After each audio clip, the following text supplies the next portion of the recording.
In this video, we'll take a look on Liquify on multiple layers. It's an advanced feature and free use by watching ads. Swipe right to select layers. Tap Liquify. And we got 5 ways to do Liquify. Push to move color in the direction of the stroke. Pinch to pull everything closer. Expand to make everything look bigger.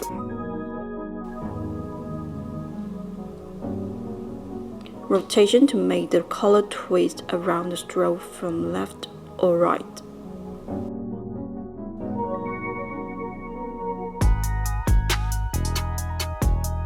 Eraser to remove part of our changes. Tap Adjustment to control the strength of the effect we've applied.